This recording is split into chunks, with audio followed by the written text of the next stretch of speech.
আমরা অনেক দিন ধরেই বলে আসছিলাম যে বাংলাদেশ একটা আস্তে আস্তে এই যে ধর্মোন্মাদ রাষ্ট্রে পরিণত হয়েছে।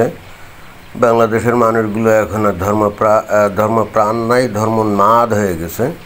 সে শেখ হাসিনার আমল থেকেই এবং তার আগ থেকেই, বিশেষ করে শেখ হাসিনার আমলে এটা ফুলে ফেঁপে একেবারে বটবৃক্ষের মতো হয়ে গেছে এবং এর ফলে যা হওয়ার কথা কিন্তু সেটাই ঘটছে। এটা নতুন কোনো কিছু না এবং আশ্চর্য হওয়ারও কোনো বিষয় না। ঘটনা কি, আমরা খবর থেকেই শুনি যে এখানে বস্তুত কি ঘটছে বাংলাদেশের সাথে। খুব একটা ভালো অবস্থানে নেই বাংলাদেশ, সেই সাথে যুক্ত হয়েছে বেশ কিছু পরিচিত গন্তব্যেও বাংলাদেশিদের উদ্বেগজনক হারে ভিসা প্রত্যাখ্যানের ঘটনা। বাংলাদেশিদের ভিসা প্রত্যাখ্যান করছে বিভিন্ন দেশ একেবারে গণহারে, কিন্তু কি কারণে, ঘটনা কি? শ্রম অভিবাসন তো বটেই, আর্থিকভাবে সচ্ছল বাংলাদেশি পর্যটকদের ভিসা আবেদন নাকচ করা হচ্ছে যথাযথ কারণ না দেখিয়ে।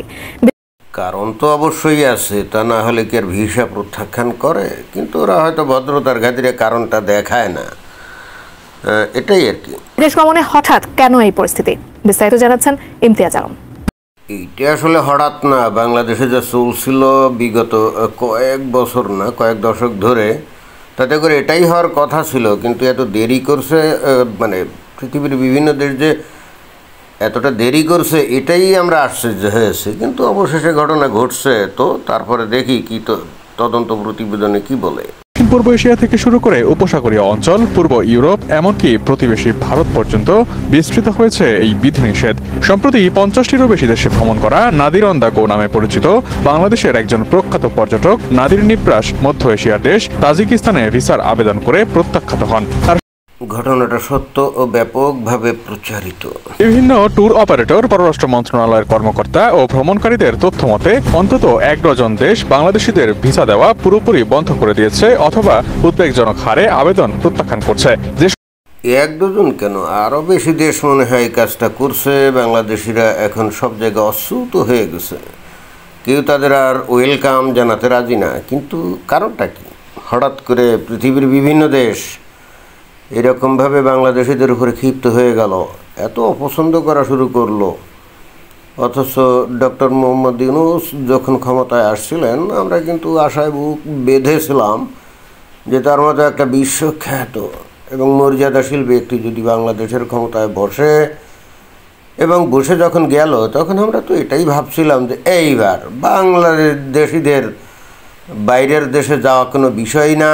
কারণ ডক্টর মোহাম্মদ ইউনূস আমাদেরকে স্বপ্ন দেখাতেন, আগে বলছেন যে বাংলাদেশিরা এক সময় বাইরের দেশে যাবে না কাজ কাম অথবা অন্য কোনো উদ্দেশ্যে, বরং বিদেশিরা বাংলাদেশে আসবে। এবং একটা পর্যায়ে ডক্টর মোহাম্মদ ইউনূস ক্ষমতায় চলেও আসলেন। ঘটনাটা তো এখন উল্টা হয়ে গেল। এখন বাংলাদেশিরা প্রাণপণে ছটফট করে দিক বিদিক জ্ঞান শূন্য হয়ে পৃথিবীর বিভিন্ন দেশে যাইতে চায়, কিন্তু পৃথিবীর কোনো দেশ তাদের স্বাগত জানাইতে চায় না।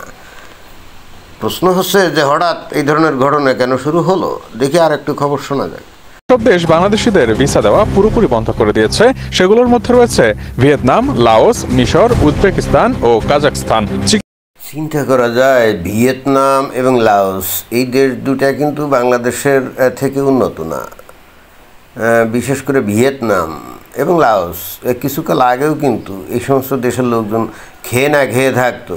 তবে সাম্প্রতিককালে এখানে আমেরিকান বিনিয়োগ আছে, আমেরিকার সাথে ব্যাপকভাবে ব্যবসা বাণিজ্য করার সুযোগ তারা পেয়েছে। তাদের ওখানে ব্যাপকভাবে যে পোশাক শিল্পের বিস্তৃতি ঘটেছে, যে কারণে সাম্প্রতিককালে এসে তাদের জীবনমানের বেশ উন্নতি ঘটছে। এটা কিন্তু রাইট। আর লাওস কিন্তু এখন ওই পর্যায়ে যায় নাই, তাদের অবস্থা কিন্তু আমার মনে হয় যে বাংলাদেশের চাইতেও খারাপ। কিন্তু এই দুইটা দেশও বাংলাদেশের মানুষদেরকে বলে দিয়েছে যে ভাই মাপ চাই, আমাদের দেশে তোমাদের আসার দরকার নাই। অর্থাৎ you are not welcome to our country, right? আবার তাজিকিস্তান, উজবেকিস্তান, আচ্ছা ভিয়েতনাম আর লাওস এই দুইটা দেশ তো অমুসলিম, অর্থাৎ তারা বুদ্ধিস্ট, মেনলি বুদ্ধিস্ট না। এখন বুদ্ধিস্ট দেশ, তারা হয়তো কোনোভাবে জেনে গেছে যে বাংলাদেশের মমিন মুসলমান ধর্মীয় কারণে তাদের অপছন্দ করে, ঘৃণা করে এবং তাদেরকে কীট পতঙ্গের মতো গণ্য করে। এই জন্যে তারা হয়তো পাল্টা ব্যবস্থা হিসাবে এখন বলতে পারে যে ঠিক আছে, তোমরা যদি আমাদেরকে পোকামাকড় মানে নিকৃষ্ট প্রাণীর চাইতে অধম মনে করো, যেটা নাকি কোরআনের বাণী, ওই যে সূরা বাইনা, ওই যে কোরআনের সূরা বাইনা 98 নম্বর সূরার যে 6 নম্বর আয়াত, যেখানে বলা হচ্ছে যে অমুসলিমরা হলো নিকৃষ্ট প্রাণীর চাইতে অধম। এখন এই যে ভিয়েতনাম বা লাওস তাদের মতো দেশগুলো যে কোনোভাবে হয়তো জেনে গেছে যে মুসলমানদের মনের অবস্থা এটা, এবং এটা জানার পর তারা হয়তো এই শক্ত পদক্ষেপ নিয়েছে এবং তাদের বক্তব্য হচ্ছে তোমরা যদি আমাদেরকে নিকৃষ্ট মানুষ মনে করো তাহলে তোমাদেরকে আমরা মানুষই মনে করি না, মানে তোমরা অসভ্য বর্বর এই ধরনের। তো এই অসভ্য বর্বরদের এই ভিয়েতনাম বা লাওসে আসার কোনো দরকার নাই। আমি তর্কের খাতিরে ধরে নিলাম এটাই তাদের ব্যাখ্যা। বাট তাজিকিস্তান, উজবেকিস্তান এই দুইটা দেশ, এরা তো ভাই মুসলিম, এরা তো ভাই মুসলিম, মুসলিম মুসলিম ভাই ভাই। তো তারা কেন বাংলাদেশের মমিন মুসলমানদের রাস্তা বন্ধ করে দিচ্ছে? ওইখানে যারা বেড়াতে টেড়াতে যায়, অনেক ক্ষেত্রে বেড়াতে যায় না, আছে তো বাংলাদেশে এখন বেড়াতে যাওয়ার লোকই কম নাকি, আয় উপার্জন ভালোই করে, অনেক আছে। তো এরা অতীতের থেকে এখন বিভিন্ন জায়গায় বিশেষ করে এই বিনোদন হিসেবে পর্যটনকে বেছে নিয়েছে। তো এই তাজিকিস্তান বা উজবেকিস্তানের মতো একটা মুসলিম দেশ পর্যন্ত বাংলাদেশের মমিন মুসলমানদেরকে বলছে যে ইউ আর নট ওয়েলকাম। ঘটনাটা কি দেখি, খবর আরেকটু শোনা যায়। চিকিৎসা, শিক্ষা ও ভ্রমণের জন্য বাংলাদেশিদের এক সময়কার প্রধান গন্তব্য ভারতও এখন মূলত চিকিৎসা ও শিক্ষা ক্যাটাগরিতে অল্প কিছু ভিসা দিচ্ছে। হ্যাঁ, 5 আগস্টের পর থেকে ট্যুরিস্ট ভিসা ভারত বন্ধ করে দিয়েছে। যে ভারতে বাংলাদেশ থেকে লক্ষ লক্ষ লোক বেড়াতে যেত প্রতি বছর, তাই না? তো তারপরেও ওই যে চিকিৎসা এবং শিক্ষার যে ভিসা কিছুটা ওপেন রাখছে, অল্প কিছু ভিসা দেয়, এবং এটাও তো দেওয়ার কথা না। কারণ ভারতকে এই বাংলাদেশের মানুষ যে পরিমাণ ঘৃণা করে, ভারতের হিন্দুদেরকে যে পরিমাণ ঘৃণা করে, যেটা গত 5 আগস্টের পর থেকে ভারতের খালি সরকারই না, সাধারণ জনগণও ব্যাপকভাবে এটা কিন্তু লক্ষ্য করছে। এবং আমার মনে হয় যে তারা বিস্মিত হয়ে গেছে যে মানে মানুষের মধ্যে এত ঘৃণা থাকতে পারে। বাংলাদেশের মানুষ যেভাবে ভারত এবং ভারতের হিন্দুদের প্রতি ঘৃণা প্রকাশ করেছে, এবং এটা অবশ্যই ধর্মীয় কারণে, কারণ বাংলাদেশে যেহেতু ব্যাপকভাবে ইসলামের প্রসার হয়েছে, মানুষ ধর্মোন্মাদ হয়ে গেছে, এবং তার ফলে তারা জেনেছে যে অমুসলিম বিশেষ করে মুশরিক তারা হলো নিকৃষ্ট প্রাণীর চাইতেও অধম, তাদের সাথে কোনো সম্পর্ক রাখা যাবে না, বন্ধুত্ব তো অনেক দূরের ব্যাপার, এবং শুধু তাই না, তাদেরকে ঘৃণাও করতে হবে। তো এতদিন ধরে ভারতের সরকার বিষয়টাকে হালকাভাবে দেখতো, মনে করতো যে কিছু লোক হয়তো বাংলাদেশের এই কাজটা করে, অর্থাৎ ঘৃণা করে, আপামর জনগোষ্ঠী এইগুলা করে না, ওই কিছু লোক করে, এই জন্য তো গোটা বাংলাদেশের মানুষদেরকে দোষারোপ করা যায় না। বাট ভারতের ভালো রকম শিক্ষা হয়েছে, এইবার তারা দেখেছে যে এটা কিছু লোক না, বাংলাদেশের গণমানুষই ভারতকে ভয়ঙ্কর ঘৃণা করে। এবং এই জন্যে আমি কিন্তু একটু আশ্চর্য হই যে এই যে যারা ঘৃণা করে, আবার তাদেরকেই কেন মেডিকেল ভিসা অথবা এই যে এই স্টাডি ভিসা বা ট্রানজিট বিষয়টা কী কারণে স্থগিত করে। ভারতের এই যে তারপরও যে কিছু লোকদেরকে মেডিকেল ভিসা টিসা দেয়, এটা কি ভারতের উদারতা না, বদান্যতা না? বুঝতে হবে এটা তো বদান্যতা। মজার ব্যাপার হচ্ছে কি জানেন, মজার ব্যাপার হচ্ছে এটা তো ভারতের লোকজন বোঝে না। বাংলাদেশের মানুষ এরপরেও যারা নাকি চিকিৎসা ভিসা টিসা পায় না, এরা কেউই কিন্তু ভারতকে পছন্দ করে না, সবাই কিন্তু মন থেকে ভীষণভাবে ঘৃণা করে। যদি এদেরকে বলা হয় ভাই তুমি যে এই ভারতকে ঘৃণা করো, ভারতের হিন্দুদেরকে ঘৃণা করো, তাহলে তুমি আবার চিকিৎসার জন্য ওখানে যাচ্ছ কেন? কি যুক্তি দেয় জানেন? ভয়ঙ্কর যুক্তি দেয়। বলে আমি কি ওই জায়গায় যে মাগনা চিকিৎসা করবো নাকি, আমি কি আর টাকা পয়সা খরচ করবো না? চিন্তা করে দেখছেন যুক্তিটা কি? মানে যেহেতু সে ওখানে টাকা পয়সা খরচ করে চিকিৎসা করে, এই হেতু সে কিন্তু ভারতের প্রতি কৃতজ্ঞ না এবং ভারতের হিন্দুদের প্রতি কৃতজ্ঞ না। অথচ তার বাংলাদেশে ডাক্তারের কোনো অভাব নাই, হাসপাতালের কোনো অভাব নাই, তাহলে সে বাংলাদেশের মমিন মুসলমান ডাক্তারদের কাছে না গিয়ে ভারতে কেন মুশরিক ডাক্তারের কাছে যাবে, এবং এটার রহস্যটা কি, এবং এজন্যই যে বস্তুত কৃতজ্ঞ থাকা উচিত তা কিন্তু থাকবে না। কারণ মমিন মুসলমানরা কখনো মুশরিক, অর্থাৎ হিন্দুদেরকে তো তারা মুশরিক বলে, মুমিনরা তো কখনো মুশরিক যারা নাকি নিকৃষ্ট প্রাণীর চাইতে অধম, তাদের প্রতি কি কোনো কৃতজ্ঞতা স্বীকার করবে? এবং তারই কিন্তু বহিঃপ্রকাশ এই যে 5 আগস্টের পরে নতুন স্বাধীনতা। হোয়াট ডাজ ইট মিন? এর মিনিংটা কি? মিনিংটা হচ্ছে 71 সালে ভারত এসে স্বাধীনতা যুদ্ধে সাহায্য করছিল না, এবং এই জন্যই তো খুব দ্রুত বাংলাদেশের মানুষ স্বাধীন হয়ে গেছিল, একটা স্বাধীন বাংলাদেশ পাইছিল, তাই না? তো তখন যাই হোক তাই হোক, এখন তো মুমিন মুসলমানরা আগের থেকে অনেক বেশি ধার্মিক ধর্মান্ধ হয়ে গেছে, আর যত ধর্মান্ধ হয়ে গেছে ততই দেখে যে আরে পৃথিবীর শ্রেষ্ঠ মানুষ হলো মুমিন মুসলমান, তাদের কিনা সাহায্য করছে এই মুশরিক, এইটা তো মেনে নেওয়া যায় না। এই জন্যে তারা ন্যারেটিভ দাঁড় করিয়েছিল যে বাংলাদেশকে সেখানে বিক্রি করে দিয়েছে, এমন চুক্তি করছে, বাংলাদেশ হয়ে গেছে উপনিবেশ, এই সমস্ত ন্যারেটিভ দাঁড় করাইছিল, কিন্তু এমনি এমনি না। এবং বাংলাদেশকে তারা ব্যবহার করে, বাংলাদেশকে তারা কিছুই দেয় না, খালি ব্যবহার করে। এবং আরও ন্যারেটিভ যেটা দিত এক সময়, যে স্বাধীনতার পরে বাংলাদেশে নাকি যত অস্ত্রশস্ত্র পাকিস্তানিদের ছিল সেগুলো নাকি তারা নিয়ে গেছে ভারত, এবং শিল্প কলকারখানায় যে মেশিনারিটারি ছিল সেগুলোও নাকি নিয়ে গেছে, এই ধরনের বক্তব্য বিবৃতি একসময় দিত। তো এইগুলো দেওয়ার উদ্দেশ্যটা কি? অর্থাৎ আরও আগ থেকেই কিছু কিছু মানুষের মনে এই ভারতের প্রতি ঘৃণা বিদ্বেষ ছিল, বাট তখন ছিল সীমিত কিছু লোকের মধ্যে। বাট এইটা কিন্তু বাংলাদেশের মানুষ যত বেশি ধার্মিক হয়েছে, যত বেশি ধর্মকে আত্মস্থ করছে, ইসলামকে আত্মস্থ করছে, তত বেশি তারা বুঝতে পারছে যে মুশরিকদেরকে কোনোভাবে ভালোবাসা তো মানে কৃতজ্ঞতা দেখানো তো দূরের কথা, ভালোবাসা তো দূরের কথা, তাদের সাথে বন্ধুত্বই রাখা যাবে না, এবং তাদেরকে প্রতিনিয়ত ঘৃণা করতে হবে, এবং সেটা প্রকাশও করতে হবে, এবং সম্ভব হলে হুমকি দিতে হবে। গাজাতুল হিন্দ, যুদ্ধের হুমকি দিতে হবে। আমি চিন্তা করি এত কিছুর পরও ভারতের কি লজ্জা শরম কিছুই নাই, আত্মসম্মান বোধ বলে কিছুই নাই, এরপরেও বাংলাদেশের কিছু মানুষকে তারা মেডিকেল ভিসা দেয় কেন? আর ওই জায়গার ডাক্তার বা এই যে হাসপাতাল, তারা কি জানে না বাংলাদেশের মানুষের মন মানসিকতা? তো তারা এত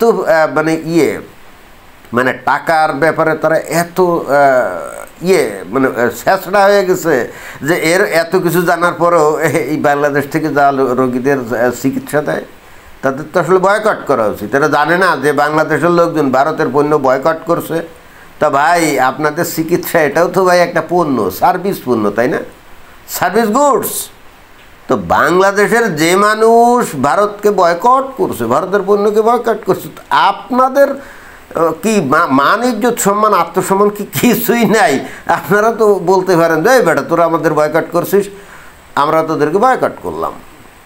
তার সাথে বড় কথা হচ্ছে যে ভারত সরকার কীভাবে এদেরকে ভিসা দিচ্ছে এবং অ্যালাউ করছে, এটা তো আমার বুঝে আসে না। তো মানে আত্মসম্মান বোধ থাকলে তো এটা করার কথা না, তাই না?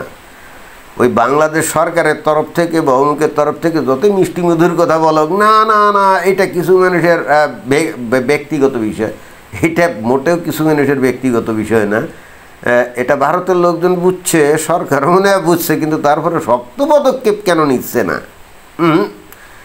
এইভাবে অতি ধীরে পদক্ষেপ নিলে এটাতে কাম হবে না, তড়িৎ পদক্ষেপ নিতে হবে। জাস্ট আচ্ছা অন্য কিছু করার দরকার নেই, ভারত তো বন্ধ একেবারে ডাইরেক্টলি ক্লোজ করে দিতে পারে, ধর বেড়া তোদের আর এই দেশে আসার দরকার নেই, তোরা আমাদেরকে ঘৃণা কর, এই দেশে আসার তোদের দরকারটা কি? তোরা তোদের দেশে থাক। তো যাই হোক, এখন এই বাংলাদেশিদের এই অবস্থা, গোটা পৃথিবী খালি এই যে লাওস, ভিয়েতনাম, তাজিকিস্তান, উজবেকিস্তান তো না, শুনছি যে থাইল্যান্ড, সিঙ্গাপুর, মালয়েশিয়া, এমনকি ইন্দোনেশিয়া, এর মধ্যে বিভিন্ন দেশে কিন্তু অনঅ্যারাইভাল ভিসা সুবিধা ছিল। বিশেষ করে যে ইন্দোনেশিয়া তারা অনেকে এটা বন্ধ করে দিয়েছে। থাইল্যান্ডের ভিসা আগে 2-3 দিনে দিত, এখন নাকি 40-45 দিন লাগে। সিঙ্গাপুরের ভিসা ওই একই অবস্থা, হংকংও ভিসা দেয় না। তারপরে মালয়েশিয়াও ওই একই অবস্থা, ভিসা দেয় না। দিলেও খুবই কম, রিজেক্ট করে দিচ্ছে। এখন মুশকিলটা হচ্ছে যে অনেক লোকই কিন্তু টাকা পয়সা খরচ করার জন্য এই সমস্ত দেশে যায়, কিন্তু তারা আসলে বলতে চাচ্ছে যে ভাই মাপ চাই, তোমাদের মতো ধর্মোন্মাদ এই আমাদের দেশে এসে আমাদের পরিবেশটা কলুষিত করো না। তোমরা তোমাদের দেশটাকে কলুষিত করছো এবং তোমাদের দেশকে পুরা মানে জাহান্নাম বানিয়ে ফেলছো। তোমরা ভাই ওখানেই থাকো, তোমরা তোমাদের ধর্ম বিশ্বাস দিয়ে তোমাদের দেশটাকে জাহান্নাম বানিয়ে এরপরে মজা মারার জন্য আমাদের দেশে আসবা, মজাও মারবা, আবার আমাদের দেশে এসে আমাদের দেশটাকে জাহান্নাম বানানোর ধান্দা করবা। এইটা হবে না। অনেক দিন আমরা অ্যালাউ করছি, কিন্তু এখন থেকে এটা হবে না। আমি অমুসলিম দেশকে এই ব্যাপারে দোষ দিতে পারি না, তারা হয়তো এটা করতেই পারে, যেহেতু ডাইরেক্টলি মুমিন মুসলমানরা তাদেরকে ঘৃণা করে, এটাই। বাট চিন্তা করে দেখেন যে মালয়েশিয়া, ইন্দোনেশিয়ার মতো মুমিন মুসলমানের দেশও কিন্তু একই পথের পথিক হয়ে গেছে। তো কি তাহলে প্রশ্ন হচ্ছে, এরা কি এখন ইহুদি নাসারা কাফের হয়ে গেল, মুরতাদ হয়ে গেল? এইটা কিন্তু একটা বিশাল প্রশ্ন, তাই না? আর বিশেষ করে ওই যে কিছুদিন আগে মালয়েশিয়ায় ওই যে 36 জন জঙ্গিকে ধরছে না, জঙ্গিকে ধরে পাছাল আর্থি দিয়ে বাংলাদেশে ফেরত পাঠিয়েছে না, তো এইটার একটা প্রতিক্রিয়া আছে না? বাংলাদেশের থেকে গেছে কাজ করতে, আয় উপার্জন করতে, তার পরিবার পরিজনকে কি সহযোগিতা করবে, সাহায্য করবে, এই তো। সেটা না করে তারা ওখানে জঙ্গিবাদ চাষ করছে। আসলে জঙ্গিবাদ কি, খাঁটি ইসলাম চাষ করতেছিল, তাই তো। এখন মালয়েশিয়ার সরকারের কাছে এটা জঙ্গিবাদ হিসেবে গণ্য করা হয়েছে। অথচ এই বাংলাদেশের লোকজন যারা নাকি আওয়ামী লীগের শাসন পছন্দ করতো না, তো আওয়ামী লীগের আমলে বিভিন্ন সময় বিভিন্ন জায়গায় জঙ্গিদের ঘাঁটি ওই যে র্যাপটাপ গিয়ে ইয়ে করতো না, ব্যারিকেড দিত না, তখন কিন্তু এই বিএনপি, এই জামাত ইসলাম, এই হেফাজত, এই চরমনাই, এরা বলতো আওয়ামী লীগ সরকার জঙ্গি নাটক করে, জঙ্গি নাটক করে, বুঝছেন? তা এরা তো এখন বলতে পারে যে মালয়েশিয়া এখন জঙ্গি নাটক শুরু করছে, কি বলে না কেন? তো মালয়েশিয়ায় যেখানে নাকি গেছে কাজ করতে, তো তারা যদি 36 জন জঙ্গিকে ধরে, তাহলে বাংলাদেশে কী পরিমাণ জঙ্গি আছে এটা তো এখান থেকেই বোঝা যায়। তবে বাংলাদেশের মুমিন মুসলমান তো আবার এদেরকে জঙ্গি বলে না, তাই না? কেনই বা বলবে? কারণ এরা তো আসলেই সত্যকার অর্থে এদের ধর্মীয়ভাবে যদি বিচার বিশ্লেষণ করা হয় তাহলে তারা জঙ্গি না। এবং দেখবেন যে বাংলাদেশে যে সমস্ত জঙ্গিদেরকে অতীতে ধরা হতো আওয়ামী লীগের আমলে, দেখবেন যে সমাজের লোকজন বলবে যে না না না, উনি তো বিশাল পরহেজগার একজন মুমিন, 5 ওয়াক্ত নামাজ পড়ে, কারো সাথে কারো সাথে গ্যাঞ্জাম ফেসাদ করে না, নম্র ভদ্র, এরকম। অথচ আওয়ামী লীগ সরকার তাদেরকে জঙ্গি হিসাবে ধরতো, তাই না? কেন? কারণ হচ্ছে যে ওই আন্তর্জাতিক পরিসরে নিজেদের ভাবমূর্তি তুলে ধরার জন্যে যারা নাকি উগ্রবাদী আদর্শিক মানে ইসলামকে পরিপূর্ণভাবে অনুসরণ যদি করে কেউ, তাহলে এটা কিন্তু যারা নাকি ইহুদি নাসারা কাফের মুনাফিক মুশরিক, তাদের কাছে কিন্তু এটাই জঙ্গিপনা বা উগ্রবাদী বলেই মনে হবে। তো এখন দেখা যাচ্ছে মালয়েশিয়া ওই ইহুদি নাসারা কাফেরদের সাথে তাল মিলিয়ে এই খাঁটি মুমিন মুসলমানদেরকে তারা জঙ্গি হিসাবে আখ্যায়িত করছে। এখন আমি জানি না এখনও পর্যন্ত এই যে বিএনপি বা আরও অন্যান্য দল যেগুলো, তারা কিন্তু এখনও বলে নাই যেগুলো জঙ্গি নাটক। আবার ওই যে এক স্বরাষ্ট্র উপদেষ্টা আছে না, এত কিছুর পরে সে আবার দেখলাম যে একদিন সাক্ষাৎকারে বলছে বাংলাদেশে কোনো জঙ্গি নেই। তাহলে এই মালয়েশিয়া 36 জনের যে মানে ইয়ে করলো, জঙ্গি হিসাবে ধরলো, তো আপনারা কি এটার প্রতিবাদ করছেন? বলছেন যে না ওরা জঙ্গি না? না, বলার সাহস নেই, কারণ ওই দেশে লক্ষ লক্ষ লোক গিয়ে কাজ করে না। তো এই ধরনের কথা বাংলাদেশ সরকার বললে ওই লক্ষ লক্ষ লোকদেরকেই ফাঁসাল আর্থি দিয়ে বাংলাদেশে ফেরত পাঠিয়ে দেবে। তো তখন আবার এরা কি যুক্তি দেয় জানেন? মানে ভয়ঙ্কর বিষয় হচ্ছে এরা যে সমস্ত যুক্তি দেয় ভয়ঙ্কর রকম, সেটা আত্মঘাতী। তখন কি বলে জানেন? বলে আমাদের দেশের এই সমস্ত লোক ওদের দেশে যদি না যায়, তাহলে ওদের দেশে যে কাজ কাম আছে সেটা কে করবে? এই ধরনের যুক্তি দেয়। অথচ এই মালয়েশিয়া ইজিলি নেপাল থেকে, শ্রীলঙ্কা থেকে, ভারত থেকে লাখে লাখে লোক আমদানি করতে পারে, যারা গিয়ে ওখানে জঙ্গিবানা করবে না। এখন মালয়েশিয়া একটা মুসলিম দেশ, বাংলাদেশে একটা মুসলিম দেশ, মুসলিম ভাই ভাই এই ধরনের ফর্মুলা মনে হয় তারা বিশ্বাস কিছুটা হলেও করে। এই জন্য বাংলাদেশের প্রতি কিছুটা তারা সহানুভূতি দেখিয়ে বাংলাদেশ থেকে লক্ষ লক্ষ লোক তাদের দেশে কাজ করতে নিয়ে যায়, এটাই বাস্তবতা। কিন্তু বাংলাদেশের লোকজনদের যদি আপনি বলেন যে এই যে এখন জঙ্গিপনায় এই যে 36 জন তারা আটক করলো, এখন যদি বাংলাদেশের লক্ষ লক্ষ লোকদেরকে তারা ধরে বাংলাদেশে ফেরত পাঠায়, তো আপনার তখন কি হবে? এরা আবার যুক্তি দেয় যে না না না সেটা পারবে না, তখন কাজ করবে কে? কিন্তু এরা বোঝে না যে বিকল্প রাস্তা বা থাকা সত্ত্বেও মালয়েশিয়া বস্তুত বাংলাদেশের প্রতি সহানুভূতি দেখানোর জন্য এই কাজটা করছে। কিন্তু ওই যে মুমিন মুসলমানের মধ্যে কৃতজ্ঞতা বোধ তো থাকবে না। কৃতজ্ঞতা বোধ থাকলে তো আর মুমিন মুসলমান থাকা যায় না। কারণ যাদেরকে জঙ্গি হিসাবে ধরছে বাংলাদেশের মুমিন মুসলমানরা তো তাদেরকে জঙ্গি মনে করে না। এখন মালয়েশিয়া তো তাদেরকে জঙ্গি হিসাবে ধরছে, তাই না? এটা বাংলাদেশের মুমিন মুসলমানের কাছে ভয়ঙ্কর রকমভাবে একটা অপমানজনক না? তো এই মতো অবস্থায় তখন কি আর মালয়েশিয়ার প্রতি কৃতজ্ঞতা দেখানো যাবে? যাবে না। এটাই হলো আসল ঘটনা। এখানে দেখলাম যে কি একজন বলছে যে বাংলাদেশের মানুষ গিয়ে ফেরে না, বাংলাদেশের মানুষ ফেক ডকুমেন্ট ইউজ করে। অবশ্যই বাংলাদেশের লোকজন বাইরে গিয়ে ফেরে না, এবং ফেক ডকুমেন্ট অনেকে ইউজ করে, সেটাও রাইট। কিন্তু তারপরে এতদিন বাংলাদেশের দরজাগুলো খোলা ছিল, মানে বাংলাদেশের জন্য পৃথিবীর বিভিন্ন দেশের দরজাগুলো খোলা ছিল। কিন্তু এখন হঠাৎ করে তারা কঠিন হচ্ছে কেন? কারণ তারা দেখছে যে বাংলাদেশের লোকজন সমস্ত সীমা অতিক্রম করছে। ওরা ঠিক আছে, ভালো কথা, বিভিন্ন দেশে গিয়ে হয়তো অবৈধভাবে থাকে, সেখানে বৈধ হওয়ার চেষ্টা করে, সেটাও ঠিক আছে, কারণ তাদের লোক দরকার। কিন্তু দেখছে যে তাদের যখন থাকতে দেয়া হয়, খেতে দেয়া হয়, বসতে দেয়া হয়, তখন তারা শুরু করে তারা যে আদর্শ দিয়ে তাদের দেশটাকে জাহান্নাম বানিয়ে আসছে, সেই আদর্শ সেখানে প্রসার করা শুরু করে। অর্থাৎ আসল খেলা শুরু হয়। তো যুগের পর যুগ ধরে এই দেশগুলো দেখছে না এইগুলা। তো প্রথম ভদ্রতার খাতিরে হয়তো কিছু বলে নাই, হিউম্যান রাইটসের কারণে কিছু বলে নাই, তো এখন অ্যাকশানে গেছে, ভিসাই দেব না, তোরা আসবি কী করে? বোঝা গেছে? ধন্যবাদ।